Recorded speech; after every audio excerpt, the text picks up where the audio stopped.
Bikin prototype agent AI itu gampang, bisa dalam hitungan menit. Tapi, gimana caranya ngubah demo keren itu jadi sistem produksi yang benar-benar bisa diandelin dan dipercaya? Nah, disinilah tantangan sesungguhnya. Dan itu yang bakal kita kupas tuntas hari ini. Kutipan ini, wah, kena banget sih. Siapa aja bisa loh bikin agent yang jalan, tapi membangun kepercayaan kalau agent itu aman, andal, dan nggak bakal bikin masalah besar, nah itu dia rintangan utamanya. Coba deh lihat grafik ini. Ini nunjukin sesuatu yang mungkin bikin kaget soal kemana sebetulnya waktu dan tenaga kita habis. Logika inti AI-nya, bagian yang pintar itu, ternyata cuma makan sekitar 20% dari total pekerjaan. Sisanya, yang 80% itu, semuanya lari ke infrastruktur, keamanan, dan validasi. Inilah yang sering disebut last mile, dan jujur aja, ini bagian paling susahnya.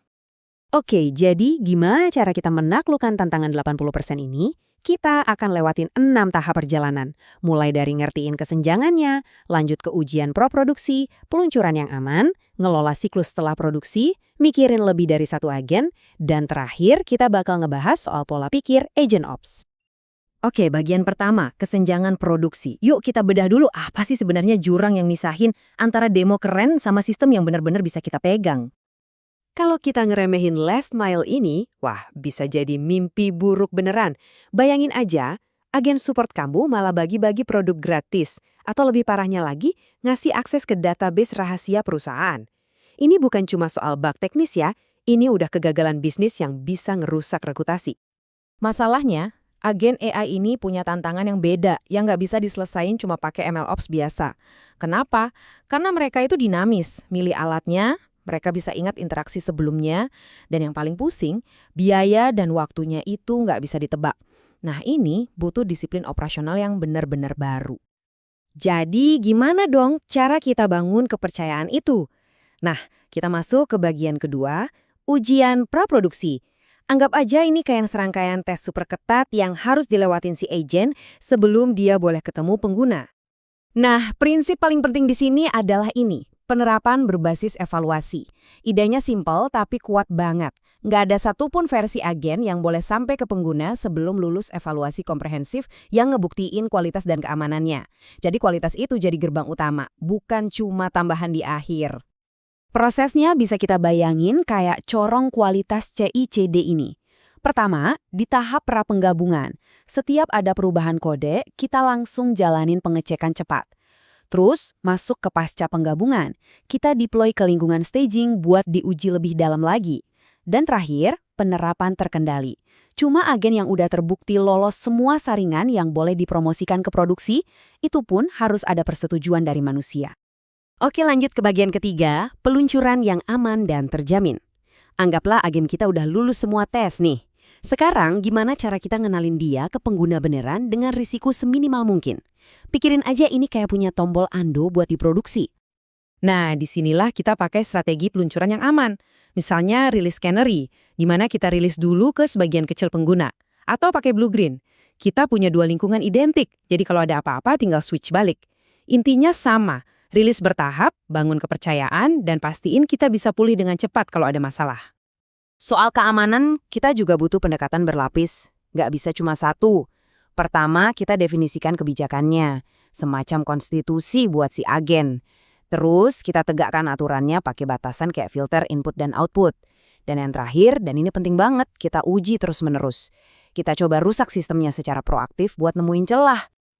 Oke, agen kita sekarang udah live. Waktunya kita masuk ke bagian keempat, siklus dalam produksi. Ingat, pekerjaan kita nggak berhenti pas peluncuran.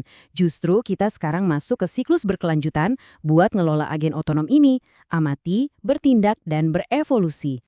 Yang pertama, amati. Ini ibaratnya sistem sensorik buat agen kita. Lewat data log, jejak, dan metrik, kita dapat gambaran lengkap tentang apa aja sih yang sebenarnya dilakuin agen kita di dunia nyata. Dari apa yang kita amati, kita lalu bertindak. Anggap aja ini refleks otomatis dari sistem kita. Jadi, ini adalah tindakan-tindakan taktis dan cepat buat jaga stabilitas. Misalnya, matiin alat yang lagi error atau ngasih batasan biaya biar nggak jebol. Dan yang terakhir, kita berevolusi. Nah, disinilah perbaikan strategis jangka panjangnya terjadi. Kita ambil semua wawasan dari data produksi tadi buat bikin agen kita jadi jauh lebih pintar dan lebih aman. Ini yang menutup siklusnya, dari produksi balik lagi ke pengembangan. Sekarang, yuk kita perluas cara pandang kita di bagian kelima, melampaui agen tunggal. Gimana kalau di perusahaan kita ada puluhan agen dengan tugasnya masing-masing? Tantangan berikutnya adalah gimana caranya bikin mereka semua bisa kerja bareng dalam satu ekosistem yang kolaboratif. Supaya para agen ini bisa kerja bareng, kita butuh dua bahasa komunikasi yang beda. Bayangin gini, ada MCP buat alat dan ada A2E buat partner. MCP itu buat perintah yang simpel, kayak, hey, lakukan hal spesifik ini. Sementara A2E itu buat delegasi tugas yang lebih kompleks. Tolong capai tujuan ini. Jadi, yang satu buat nyuruh, satu lagi buat kerjasama. Analogi bengkel mobil ini ngejelasinnya dengan pas banget. Pelanggan ngobrol sama manajer bengkel, itu pakai A2A. Manajer ngasih tugas ke mekanik, itu juga pakai A2A. Tapi pas si mekanik pakai alat diagnostik atau dongkrak mobil, nah itu dia pakai MJP. Dan waktu dia perlu pesan suku cadang dari supplier lain, dia balik lagi pakai A2A buat kolaborasi. Ini semua ngebawa kita ke bagian terakhir, pola pikir agent ops. Ini bukan soal nyelesain satu proyek terus udah. Ini tentang ngadopsi sebuah disiplin, sebuah kebiasaan operasional berkelanjutan buat ngelola sistem-sistem otonom ini dalam skala besar. Jadi langkah selanjutnya buat Anda gimana? Gini, kalau Anda baru mulai, fokus aja dulu ke fondasinya. Bangun set data buat evaluasi, siapin pipeline CI/CD, dan pasang sistem monitoring. Tapi kalau Anda udah di tahap scaling, levelnya harus naik.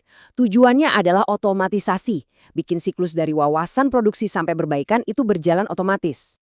Pada akhirnya, semua ini balik lagi ke pertanyaan paling awal. Agen Anda mungkin udah jadi, tapi dengan semua yang udah kita bahas, dari evaluasi, keamanan, sampai operasional, pertanyaan sesungguhnya adalah, apakah agen itu udah siap buat dipercaya?